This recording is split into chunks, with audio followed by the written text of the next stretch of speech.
अस्सलाम वालेकुम दोस्तों, मैं हूं मियां मुनव्वर हुसैन। आप देख रहे हैं एग्रीकल्चर इन्फो पीके। तो मैं आज आपको बताऊंगा प्याज के बारे में। प्याज की जो अहम बीमारियां हैं और उनका हल क्या है, तो इसको कौन कौन से मसाइल आते हैं, तो इनको पानी कब लगाना चाहिए और कब पानी बंद कर देना चाहिए। तो दोस्तों पहले बात करते हैं इसकी इंसेक्ट के हवाले से। तो इसके ऊपर जो इंसेक्ट आता है वो सबसे ज़्यादा परेशान कौन होता है, वो थ्रिप्स होता है।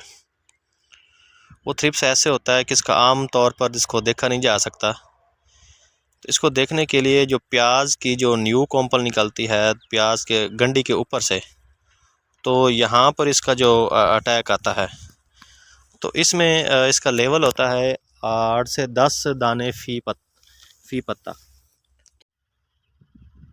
थ्रिप्स को तलाश करने के लिए हमें एक दो पौधों की पेस्ट काउंटिंग करनी पड़ेगी। तो इस तरह से आप देख सकते हैं पौधे को।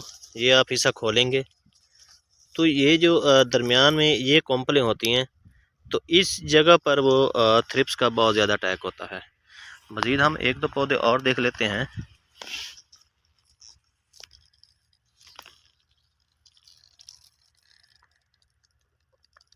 तो इस जगह पर वो थ्रिप्स का अटैक बहुत ज़्यादा होता है।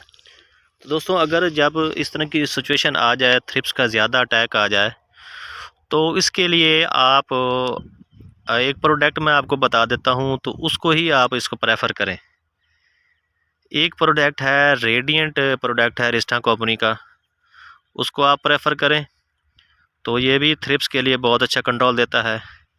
वरना आम रूटीन में आप पायरेट है, क्लोरफेनापायर है, तो ये केमिस्ट्रियाँ जो हैं वो थ्रिप्स के लिए बहुत अच्छी कंट्रोल करती हैं। तो ये इसके साथ आपका वो थ्रिप्स का जो मसला है वो कंट्रोल हो जाता है। तो उसके बाद बात करते हैं इसका जो सुंडी आ जाती है अंदर, इसके नाड़ के अंदर सुंडी भी चली जाती है। तो जब सुंडी का इशू आ जाए तो उस पर आप एमोमेक्टन और ल्यूफिनुरान का मिक्सचर बनाकर आप इसको स्प्रे करें। तो इसके साथ जो वो मसला है वो सुंडी वाला भी कवरिंग हो जाएगी। तो दोस्तों अब आखिरी जो मसला है इसके ऊपर ये होता है जलसाव। तो जो आजकल मौसम होता है सर्दी की वजह से होता है, सर्दी है बहुत ज़्यादा। सर्दी की वजह से ही ये पौधे के ऊपर ज़्यादा जलसाव आता है। तो अगर शदीद जलसाव आ जाए तो इसके ऊपर आप कॉपर हाइड्रोक्साइड को आप स्प्रे करवाएंगे 200 ग्राम फी 100 लीटर पानी में डालकर। तो इसके साथ आपको ये कंट्रोल अच्छा मिल जाएगा। अगर वो ना दस्तियाब हो तो आप फिर साइमोक्सिनल प्लस मैंकोजेब किसी भी अच्छी कंपनी का आप ले सकते हैं, तो उसके साथ भी आपको ये अच्छा कंट्रोल दे सकता है। फिर अगर वो भी ना दस्तियाब हो तो आप इसके ऊपर इंट्राकाल बायर कंपनी का वो करवा दें, उसका भी अच्छा कंट्रोल है। तो दोस्तों ये जो चीज़ें होती हैं अहम चीज़ें हैं। जब भी कोई पेस्ट आ जाए तो बग़ैर आप इंतज़ार किए बगैर फ़ौरन इसका स्प्रे करवाएं। अगर आपको कोई पेस्ट आए तो इसका फ़ौरन ही आप स्प्रे करवाएं। एहतियातन तौर पर भी आप इसको हफ्ते के बाद 10 दिन के बाद एक स्प्रे इसको फंजीसाइड का करवा दिया करें, ताकि पौधा अपनी ग्रोथ जारी रखे और डिस्टर्बिंग ना हो। तो प्याज की ग्रोथ बरकरार रखने के लिए मैं आपको 3-4 टॉनिक बना देता हूँ, तो वो आप इसको स्प्रे करवा सकते हैं। जिसमें एक है टेकामिन मिक्स है जाफिर कंपनी का, 500 ml उसकी डोज़ है फ़ी एकड़ की, तो आप उसका स्प्रे करवाएं। उसके साथ इसकी जो नशोनुमा है पौधे की और जो फल की, वो मुतासर नहीं होगी। फल का जो साइज़ है वो अच्छा बनता रहेगा। उसके बाद एक प्रोडक्ट है वोकोज़ेम, बायोस्टिमुलेंट है, आप इसको भी प्रेफर करवा सकते हैं 200 ml फ़ी 100 लीटर पानी में। इसका भी कंट्रोल अच्छा है। इसके बाद इज़ाबियान है सजेंटा कंपनी का, उसका भी आप स्प्रे करवाएं, उसका भी बहुत अच्छा कंट्रोल है। दोस्तों अब बात करते हैं पानी की। तो आम रूटीन में इसको एक हफ़्ते के बाद 7 दिन का जो गैप आता है वो इसके लिए काफ़ी होता है।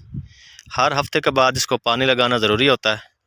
अगर पानी नहीं लगाएंगे तो ज़मीन का जो वातर होता है वो खुश्क हो जाएगा। खुश्क होने की वजह से जो प्याज की ग्रोथ है वो मुतासर होती है। अगर कोशिश करें आपको नहरी पानी मिल जाए तो वो ज़्यादा वातर रख सकता है। आप उसको ज़्यादा लगवा सकते हैं।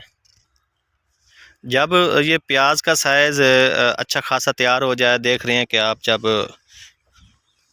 कम से कम जो ऊपर वाला जो हिस्सा है प्याज का सारा जब ये सूख जाए, तो ये समझ लें कि आपका जो प्याज का जो साइज़ है वो मुकम्मल हो चुका है। तो उस वक्त आप पानी इसका बंद कर दें, फिर आपने इसको पानी नहीं लगाना। अगर फिर भी पानी लगाएंगे तो प्याज के अंदर वो नमी आ जाती है, नमी की वजह से फिर ये प्याज आपका गलना शुरू हो जाएगा, गलाव की वजह से फिर आपका पैदावार में नुकसान हो सकता है। दोस्तों वीडियो देखने का शुक्रिया। हमारे चैनल को एग्रीकल्चर इन्फो को लाइक भी करिए, शेयर भी करिए और सब्सक्राइब भी करें। शुक्रिया दोस्तों।